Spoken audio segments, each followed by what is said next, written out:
Hello, so we are going to focus on Unit 14, emphasis, right? And I wanted to show you the definition here for the pronunciation emphasis, right?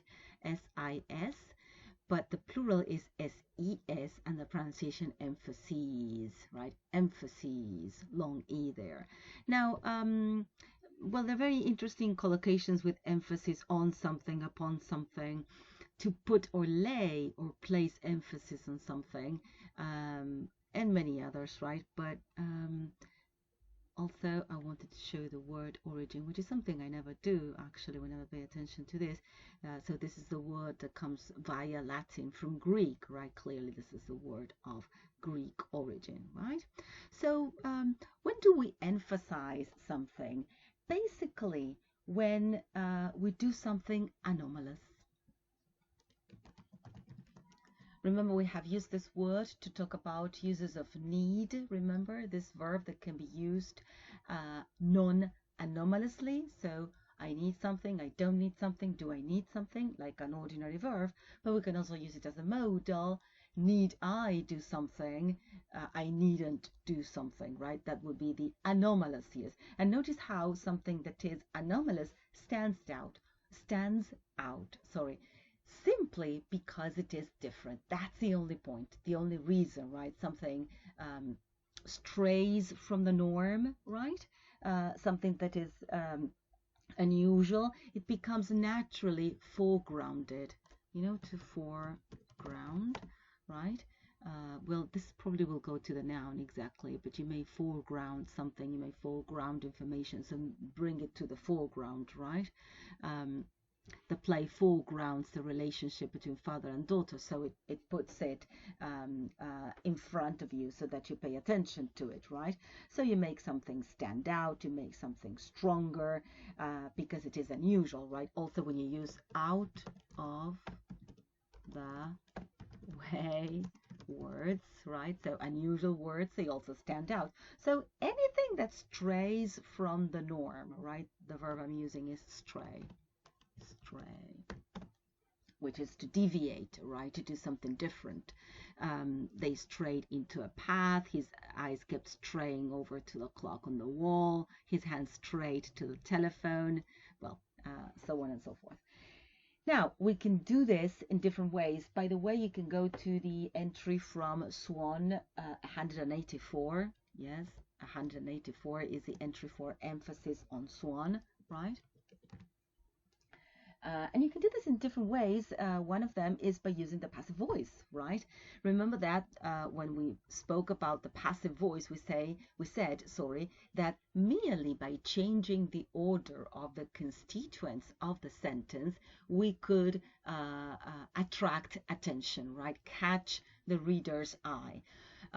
Also, the passive voice allowed us either to omit the subject so that we could leave in final position or focal position, right? Focal position, whatever is at the end of a sentence, particularly at the end of a paragraph, and more importantly, at the end of a whole text, is foregrounded, right? It is in focal position because it is the very last thing you see.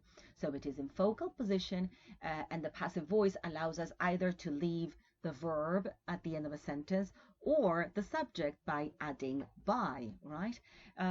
So the passive voice is one of the structures we can use to create emphasis. Of course, another structure is to simply change the order of constituents, not by using the passive, but by doing fronting, right?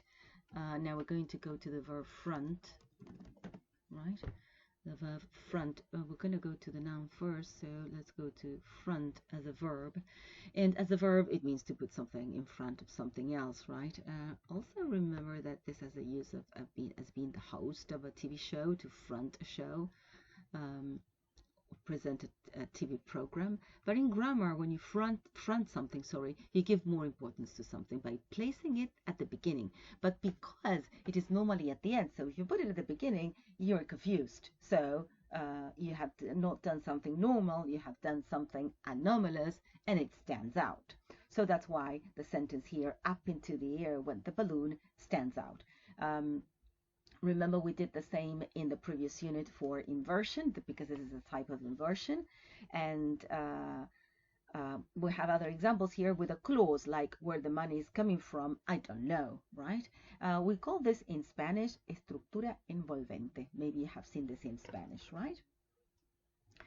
All right, then we also have cleft sentences or pseudo-cleft sentences. I forgot to check whether we have this idea of a cleft sentence here. Let's see.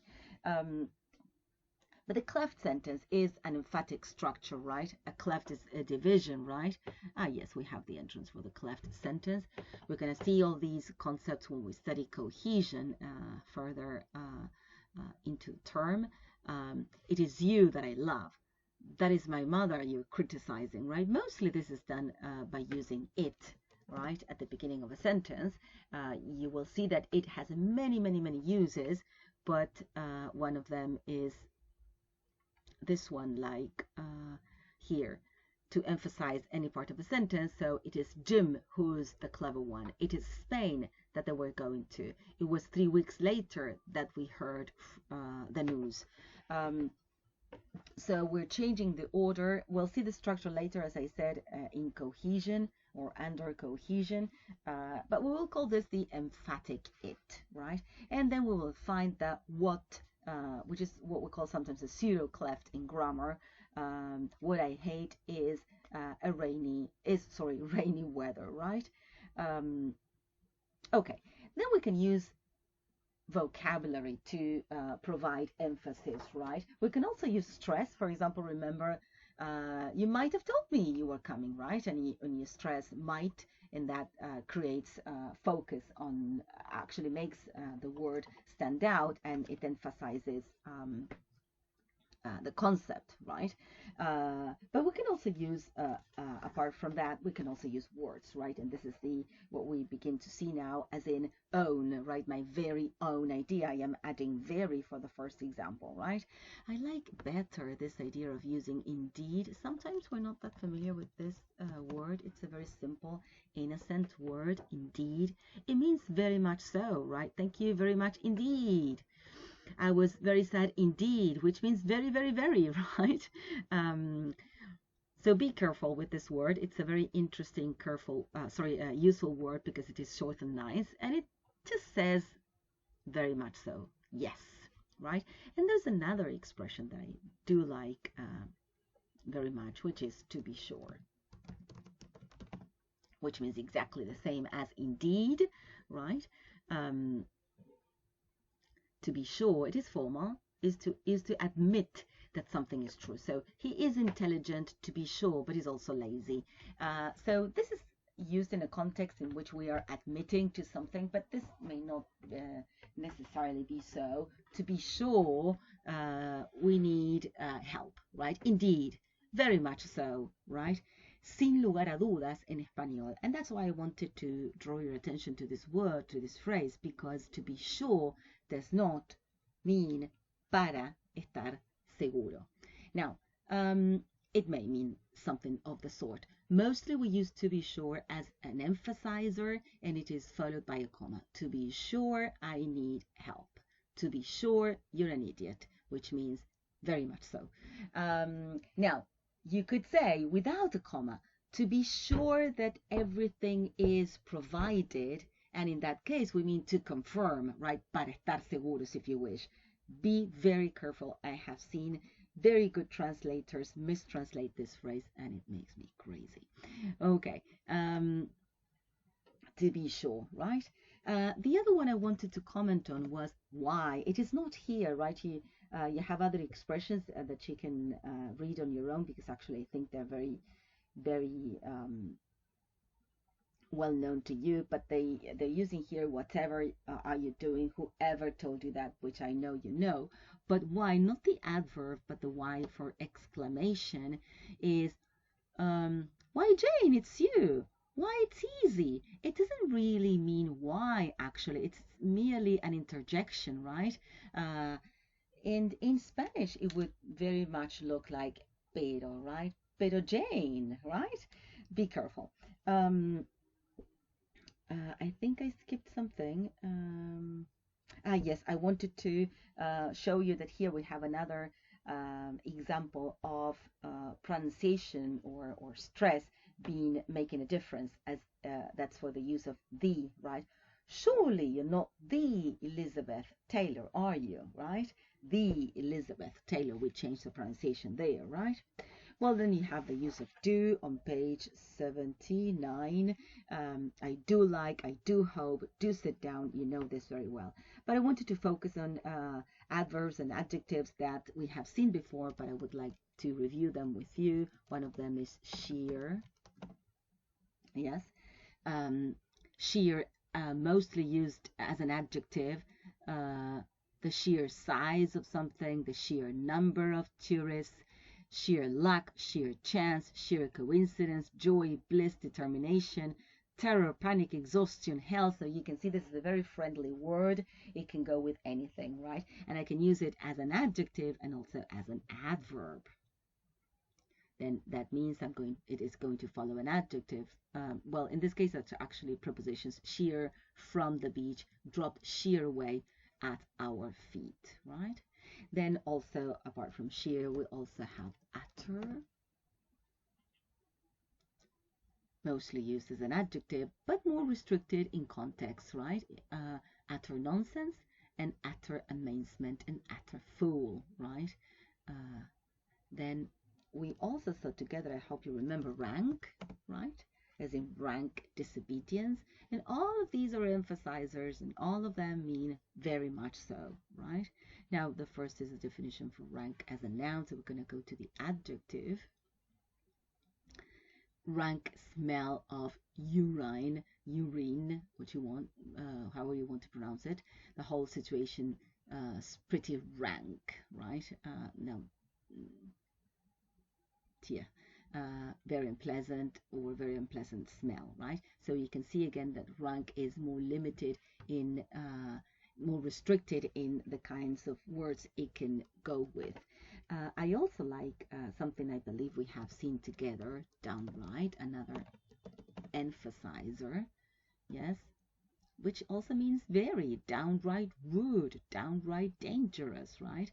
Now we saw here the adverb that goes with adjectives, but we can also see the adjective. There was suspicion and even downright hatred, so it modifies a noun, a downright lie. Very much a lie, right?